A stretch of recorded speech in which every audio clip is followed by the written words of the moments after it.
As the diocese look to celebrate and mark the 120th anniversary of the St. Patrick's Cathedral, we have the pleasure to sit and have a chat with Bishop Anthony Dickson, who has been associated with the cathedral for many years. My first question to Bishop Dickson is, when did you first enter? What was your first contact with the St. Patrick's Church as it was in the day? It was in Easter of 1970 that I came to Barbados for the very first time in my life. They were having a conference of priests and religious, and I was a delegate of the Archdiocese of Kingston. While I was here, Father Taylor invited me to celebrate a broadcast mass at St. Patrick's Cathedral, at St. Patrick's Church, which I did and thoroughly enjoyed it. Just a month before that, the Diocese of Bridgetown, Kingston, had been separated from St. George's in Grenada. And we all knew they were looking for the first bishop. But of course, it didn't enter my mind that I would have been the one until back home in Jamaica in October of that same year, I got a letter from the Apostolic Nuncio telling me that the Pope had appointed me the first bishop of Bridgetown, Kingston. I arrived in Barbados on the 17th of January 1971. Why the 17th? Because on the 18th of January we began the week of prayer for Christian unity.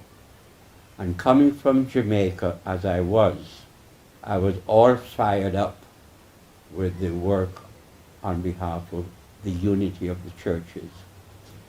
So I made sure to come here to be able to participate in that week, which I did. So then we had that week, and my Episcopal ordination was held on the 27th of January 1971. Now, the big question was where to hold it, because our church is a small church. So they came up with a creative idea of building a platform on the front steps and using the car park as a place for seating. The church was locked, and there was a backdrop on the front door shining out. So the ordination took place on the steps, on a platform on the steps of the cathedral. And there were chairs. It's estimated that there were over 2,000 people present for that ordination. So that was my second visit to St. Patrick's. Then it was St. Patrick's Cathedral. When I came, St. Dominic's Church had not been built. The Blackrock Cultural Center had not been built. So we had a smaller number of churches. And I want to remind you of who the clergy was when I came here. At St. Patrick's Cathedral, for example, there was Father Theodore Taylor, Father Aidan Dean, Father Bernard Cadlick, and Father Paul DeMaio. There were 4 priests here. In those days, we had a lot of Sunday masses. We had the Saturday evening mass. Then we had a 7, then we had an 8:30, then we had an 11, then we had a 3:30 for children, and we had a 6 p.m. So, I mean, that's how it was when I came. Anyhow, at Our Lady Queen of Universe in Blackrock was Father Malachi Clune. In St. Francis, there was Father Archie Prime. At Verdun, there was Father Duncan Campbell. There was no Sacred Heart in those days. And then at Our Lady of Sorrows, there was another religious, I don't quite remember his name, but he wore a brown habit. He didn't stay very long, so I don't quite remember. The other thing of interest, we had a whole lot of religious brothers and sisters, because Presentation College was in full flight. The Ursuline sisters alone had about 20 sisters. Then we had the Carmelites employed, 4 Carmelite sisters employed at the Challoner School to administer the school. And then we had the Sisters of the Sorrowful Mother at St. Joseph Hospital and Our Villa Maria Convent in St. Peter. And there must have been about 35, 40 Sisters of the Sorrowful Mother. They also ran a primary school in Spikestown. So it was quite a different picture to behold. As you paint that picture, I'm imagining what it was like, because we are familiar with the diocese as it is now, Yeah. but you were describing a diocese that seemed at that time to be vibrant. The amount of sisters that you were mentioning, even the amount of masses that you would have on a Sunday. Don't forget, St. Dominic's was not yet built. That's correct. St. Dominic's was not built. So the 4 masses they have over there in the weekend, all those people would have come here. That's correct. And you had the sisters at the Villa Maria, and you also had the sisters at the St. Joseph Hospital. So Bishop Dickson, you're talking about a completely different time, and your information would really be new information for a lot of young Catholics who were not born at that time, and they now have to discover through you some of the things. 120 years is significant. Of course, I wasn't here 120 years ago. But you were here for a portion of that, and that's what we'll continue discussing. Yeah. Let's discuss now from your ordination, the period of time that you would have served as the bishop of the diocese. Tell us a little about that, becoming a bishop, and your period. What would be some of the highlights?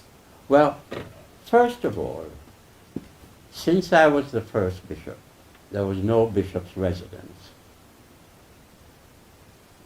So where do I live? So the Mother Provincial of the Ursulines moved out of her cottage on the Ursuline convent and allowed me to live there for as long as I wanted. In fact, I stayed there for 1 year. Now, it was very nice. I went upstairs in one of the parlors, had my 3 meals. Up there, the sisters used to bring the meals and all that, and I had my meals there. Then in the 2nd year, I decided to move out of the convent and move into the first room upstairs, facing Gemmett's Lane of St. Patrick's Presbytery. I lived upstairs there for 3 years. Below me, well, first of all, my bedroom was a meeting room. It was a secretary's office. It was everything. It was a place for me to sleep. I did that for 2 years, and then right below me there was a garage that an architect elevated the floor, lowered the ceiling, and converted it into a very nice office. As a matter of fact, that's where I live at the moment. So I had that office living upstairs until my mother bought a home in 1974 in Rockdunder Park, St. Michael. I moved in with her, and I lived there until Bishop Gall came, until I retired. Bishop Gall came. Bishop Gall came up to live there as well, because there was nowhere for him to live. So the diocese got a bishop, and the diocese didn't have a house for the bishop. I like that story. Yeah, that's correct. That's correct. I like that story. I was told if I wrote to the Vatican, I would get money to buy a house. Mm-hmm. I wrote for 3 years in a row, and I got a maximum of $15,000 US dollars. Well, you can't do anything with that. So we spent that money in converting the garage into an office for me. Yes, so Bishop Dickson, you are a bishop of change, and you dealt with what you came and found, and you changed and things evolved. So as bishop of the Catholics in Barbados, can you remember some of the issues of the day and some of the changes? How did your pastoral care of the diocese, could you tell us a little about that? Well, the first thing I set about was to have what is called a pastoral council for the diocese. In other words, clergy and lay representatives that would meet on a regular basis with me to make decisions and to draw up programs for pastoring. And that was a very significant thing, because otherwise I would have been sitting in my office making my own decisions, most of which would most likely be wrong. But the people I had around me were experienced people in the church and in the community, and their guidance was very important. The second thing was I entrusted the people's money to a finance committee, a group of men. I have to say it was all men. In those days, 1971, we weren't thinking so much about women, but a group of men who were knowledgeable in finance and who were experienced in business. I entrusted to them the care of the people's money, how much to invest, what to withdraw, that sort of thing. Because we had a system, I initiated a system whereby all revenue coming into all the parishes went into a central pot, and then it was dispersed. Now, mind you, each parish owned what it sent in, but it couldn't use it without my permission, and I wouldn't give the permission without the finance committee. One of the significant things that took place in that year was the ordination of Father George Bardowell, who came from Jamaica, and it was the first time a Catholic priest had been ordained in Barbados. Apart from my own episcopal ordination, I'm talking about priestly ordination now. So his ordination was significant. Here we have a local man, all the other clergy were Englishmen. I was the only other. So here we have a local priest coming from Jamaica. And one of the beautiful things about that ordination mass was that we had the first ever liturgical dance. We had a dance coming from the front door right up to the altar. Very well dressed people, and it was organized by Sister Barbara, so you know it was well done. But it was a beautiful thing. And the other thing that I initiated in that first year is what we've come to know as the Cursillo movement. The Cursillo movement, for those who may not know, is an intense weekend of Christian living, where you have talks and you have meditation, you have reflection, you have the celebration of the Eucharist, one night for the sacrament of penance. And then there's supposed to be a follow-up every month after that. So people who make the intense weekend follow it up with a monthly meeting where they talk about their pastoral activities during the time. That was a major thing. The other thing that came pretty soon after the Cursillo movement was both marriage encounter and engaged encounter. Now, marriage encounter, again, another intense weekend for people in a good marriage. People in a good marriage. In other words, we don't accept for marriage encounter people who are having serious problems. There's another organization for that called Retrovi. So one for couples having problems, one couple is happily married.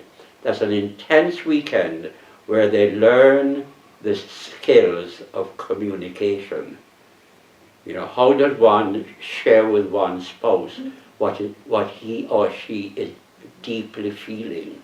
A very difficult thing. And then engaged encounter weekend is an intense weekend again for couples who are planning to get married. And they go through the same dialogic processes whereby they get to know each other so well that we've had one case that I know of that the couple decided not to marry as a result of the weekend. It was that effective. So those were some of the early highlights. The next big thing, of course, was looking for local priests. Well, we already had Father Harcourt and Father Clement studying in the seminary when I came. So I would visit them and talk with them and so on. And I ordained both of them. One in Barbados, Father Harcourt in Barbados, Father Paul in St. Vincent. But after those two, there was a lull. And I set up a program in St. Vincent, I set up a program in Barbados to attract young men to the priesthood. Over a period of years, we got 4 from St. Vincent, and we got 3 others from Barbados. And they are now all practicing. Oh no, one of the Vincentian priests died, Father Renison Howell, he died. But the others are all practicing the priesthood. So in those, not counting Father Clement and Father Harcourt, because they were there already, after them we had 8 priests, 5 in Barbados, in St. Vincent, 3 here, which is not too bad for a 25-year period. In 1974, CBC offered me a free 15-minute radio broadcast. And what they asked for, they said, we don't want you preaching Catholic doctrine. What we want is a reflection upon a current event or a current trend through the eyes of the Catholic Church. Now, I was hesitant to take this up because I'd never done a radio broadcast before. But the recording was done at rediffusion, and it was then piped up to CBC. Frank Pardo and Alfred Pragnell taught me how to do a radio broadcast. So that, from 1974 to this very day, it has continued. Now, that provided me with an opportunity of looking at what is happening in the country and speaking about it. I remember,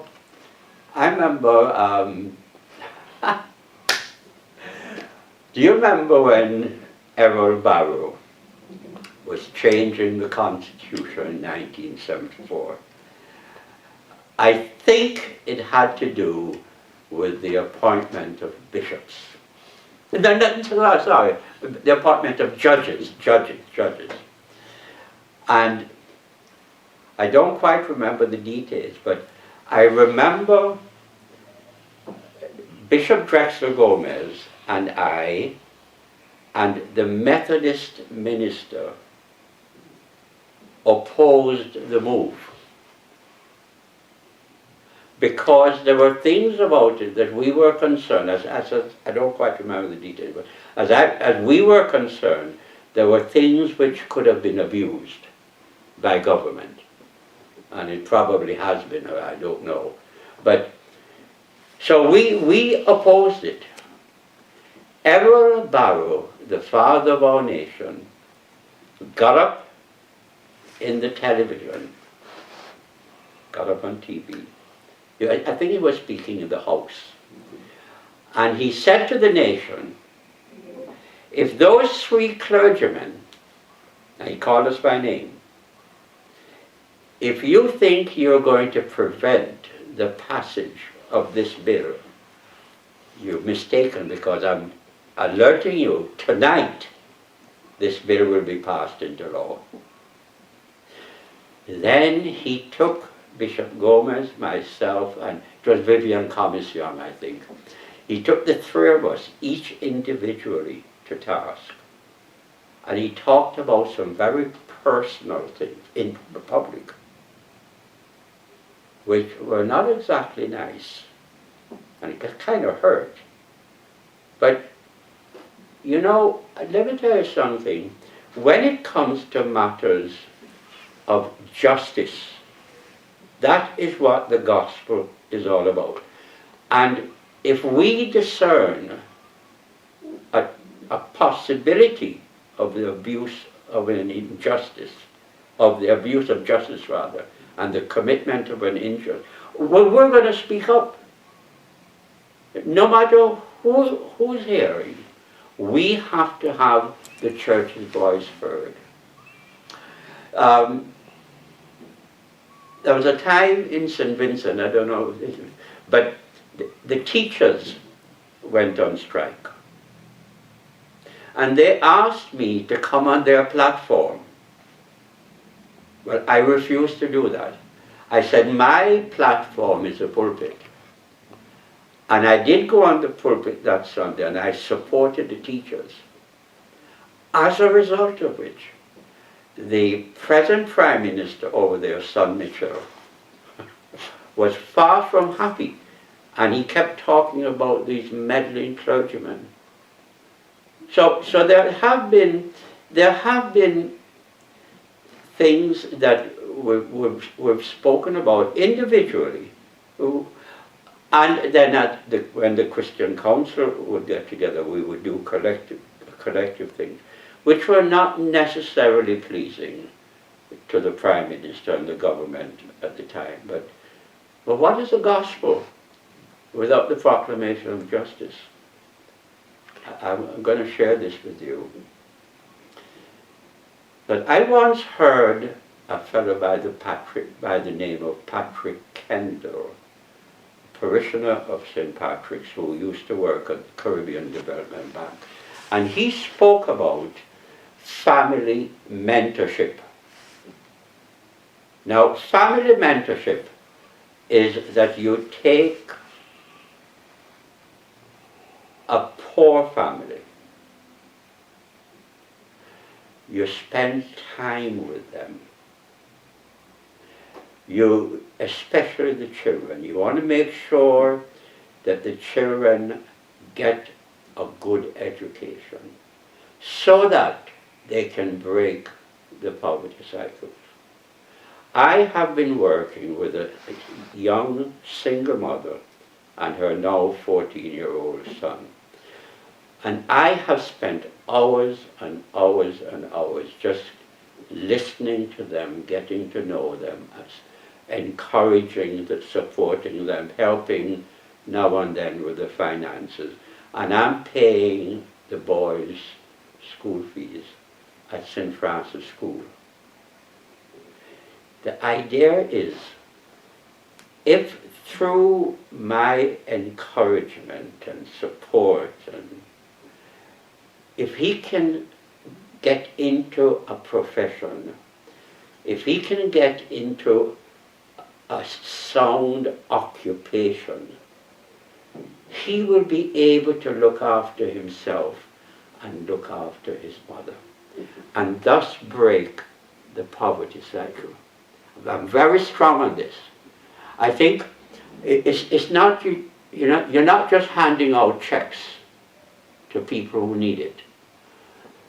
You're spending time, you're spending energy, you're helping to motivate, to support, to encourage. You may offer them some guidelines. You never tell them what to do, because that's dehumanizing.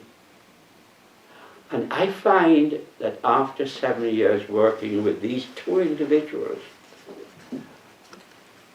I have a sense that I have started to do something which is worthwhile. Because if you can raise the level of poor people, you're doing something worthwhile. And it has to be a one-on-one thing. It can't be, I mean, you can try working with a group of poor people, but it's not the same thing as a one-to-one thing. Now, I'm retired, I can afford the time. But that's what I would like to see happen in Bobby. That we have a lot of poor people.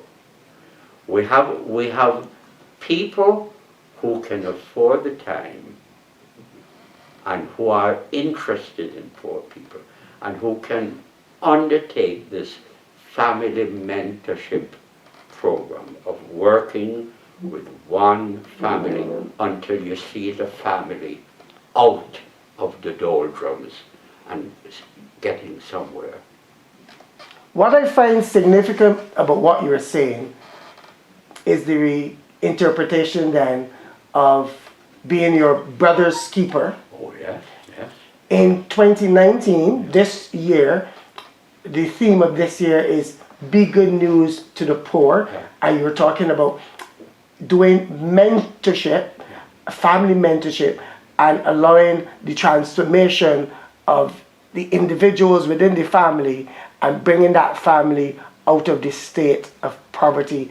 And it obviously then means that the community and the society evolves to a better position. So what you're saying, as the church moves forward, right, this program of mentorship, and in 2019, the theme, Be Good News to the Poor. The cathedral, therefore, can not boast because it's a church, but it can state the fact that for 120 years, it has been a place of good news. Would you say that? Well, yes. Yes and no. Yes and no. Because, you see, for people who participate in the life of the cathedral, those who participate, it most likely has been good news. But there are a lot of needy people who do not participate in our church and therefore cannot experience the good news that we have to offer. So, yes or no, St. Patrick's Cathedral has been good news to a lot of people and has not been good news to a lot of people. And we need, for example, we live near to Nelson Street. We live near to all of these streets around us. We have some massive communities around us, around the cathedral. We have to get in there. We have to get in there. I'm not going to get anywhere. I'm too old. I'm 83 now. I'm doing my little thing with the family. But we need to get out there and meet people, talk to people, encourage people. Whether they come to the church or not, we need to be out there. And not only, I mean, one priest can't do everything, huh? We have a team of, you call them anything, visitors or visitators, a team of apostles, whatever you want to call them, who are going to go into the homes and meet the people, talk with the people. This is a part of evangelization. You may not talk to them directly about religion, but you may want to ask them about their life and so on. Bishop Dickson, I'm very pleased to have had this conversation with you, and I'm sure that your slice of history was very interesting, and your recollection of the St. Patrick's Church into the period when it became the cathedral. You telling us about your time as a bishop and some of the things that you would have done, and it was very interesting. Before we wrap up, is there anything else that you want to share with us? And then I would ask you to finish the program with a short prayer, if you don't mind. One of the tragic things that has happened, not during my time, but after my time, shortly after my time, was the closure of St. Patrick's Secondary School. You know, when I came to Barbados in '71, St. Patrick's School was a primary and a secondary school. It started out way many years ago, and it was run first of all for the very poor, for people who couldn't pay school fees anywhere. And many of the teachers were practically volunteers, because there wasn't any money coming in. But they did a marvelous job until the question of more permanent teaching staff and therefore the need for school fees arose. We agonized for the 25 years that I was in office.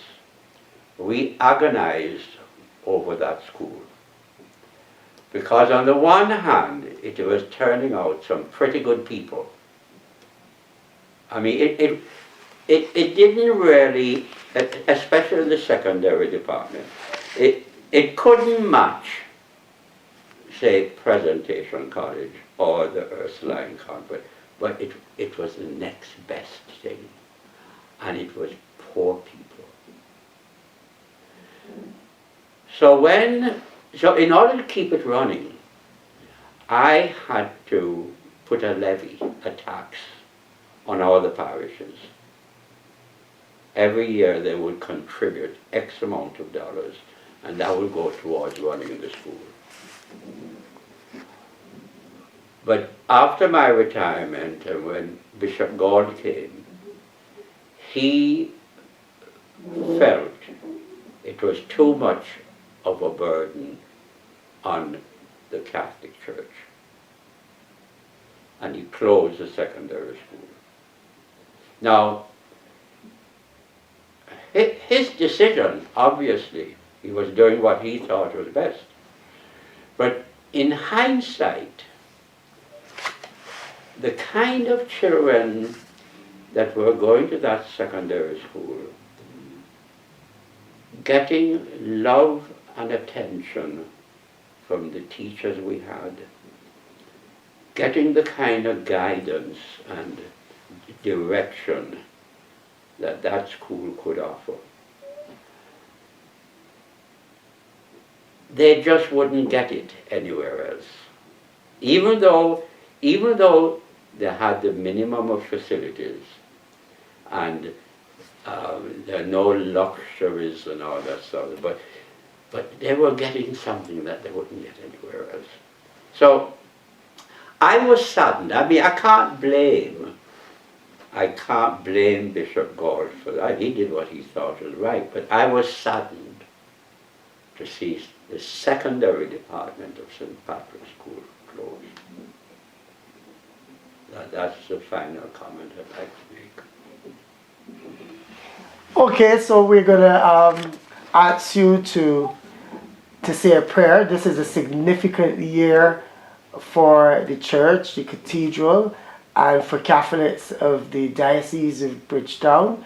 And I will take the liberty to say that on behalf of the Catholics, we thank you and we have been blessed to have you as our bishop, and we enjoy having you around because you are retired, but you are active, you are always around, and I want to thank you for that. So I'll ask you just to say a prayer on this occasion.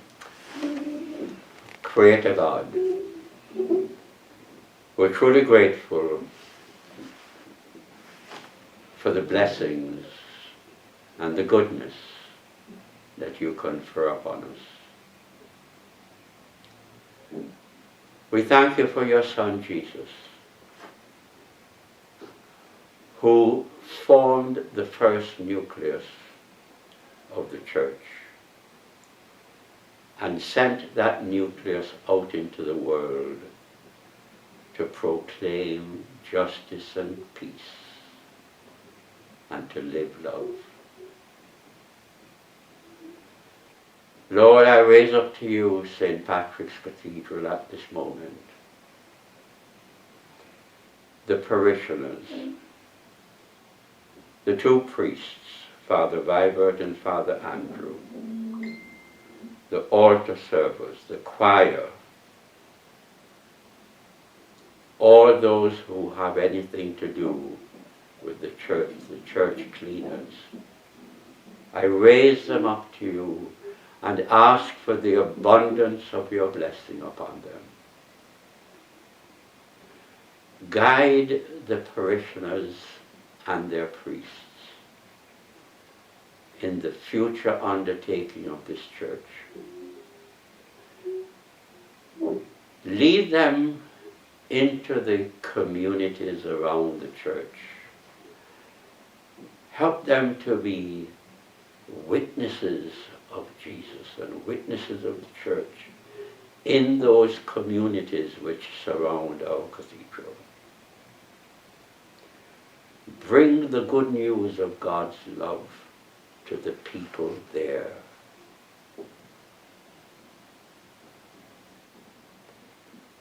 Lord, as we go forward,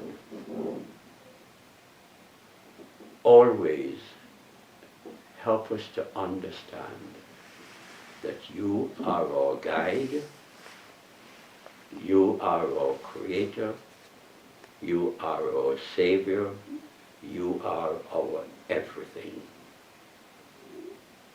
And all of this, Father, Lord, I ask in the name of Jesus, the Lord.